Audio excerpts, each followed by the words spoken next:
There goes PT, but he's been running a very good pace as PT. He's making up for those early errors, and now he's beginning to move back up the pack. We'll see where he rejoins. It's like I was saying, this pit out is actually a lot wider, and sometimes you can get a great run on a guy who's already gone through the first corner and get him into corner 3, which they never like it when you do that, Jeremy. But Grim Royale wasn't quite close enough to do that to Justin Wilson. And of course, PT's come out here on his own. Oh, big accident. Tristan Gommendy and Jan Heylen involved. They have got together. I think that might have been the exit of the turn 9 and 10 chicane. But what you see a lot of damage there to Jan Heylen's car. The rear end completely torn off the car. Tristan Gommendy in the background. The pay-by-touch car, the Mega Spiera car, also involved. And that's a great shame for those two. They've been battling for 13th, ironically, and 14th place. Unlucky for some, certainly for these two, as the Gommendy safety team is onto the scene already. Both drivers have their visors up, and just have a look, just try and see what happened. They're coming through the corner. Wow. That was a big accident. That is a fast part of the racetrack. That chicane there, the 910 chicane, you called it right, Jeremy, is about 135 miles an hour through there. And here we go. Look at that. Gommendy just got a wiggle on there. He ran over the exit of the curb. He lost control. Poor old Jan Heylen. That is just one of those racing deals. You know, it's a tricky chicane. You see a lot of guys cut it there, but Jan Heylen, complete victim there. Great shame for Jan. He'd made his pit stop one lap before Tristan Gommendy. Gommendy just come out of the pits on that lap, I believe it was.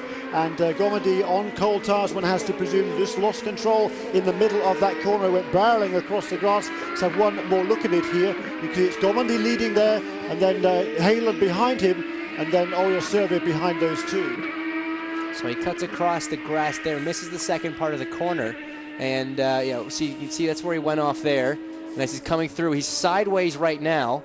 And as what happens is the rear end grips, and he's got the wheel turned to the right, and when the front end grips, it just spins him right around, and it was just one of those situations, wrong place at the wrong time. Half a second earlier, half a second later, Jan would have been clear of the incident. Just bad timing. And that seems to sum up the season for Conquest Racing. Boy, they've had bad luck this season. They started off the year, of course, with Matt Halliday, a very talented young Kiwi driver. He had no luck at all in the first 3 races of the season. Jan Heylen stepped in last week, did a great job, and ran out of fuel on the final lap. Yeah, down here with 2 very interested witnesses to what just happened to Tristan Gommendy, first team owner, and a gentleman who you know very well down here, Kevin Kalkoven. Your view of what just happened, Kevin? Well, to be honest, I really don't know, because I'm just reviewing it on television. It looks like Tristan came in a little bit fast. I just don't know. Jimmy, from your angle, did Tristan make a rookie mistake? Well, I mean, he was pressured from behind. We were racing for position, and he just come out of the pits. The tires weren't up to full temperature and pressure yet. I know he was pushing to, you know, stay in front. So, you know, those things are going to happen. But he's been doing a good job, and you know, I think on the upside, the pay-by-touch BKV car was voted the prettiest car out here, at least before the start of the race.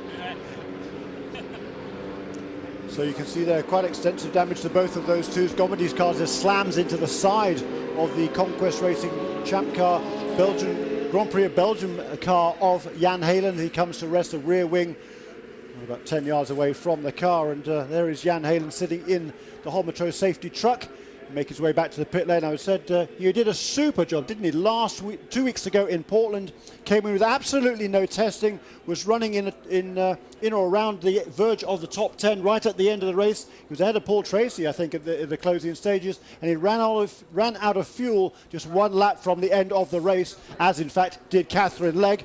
If not for that, everybody would have finished that race. We're under caution here in Cleveland.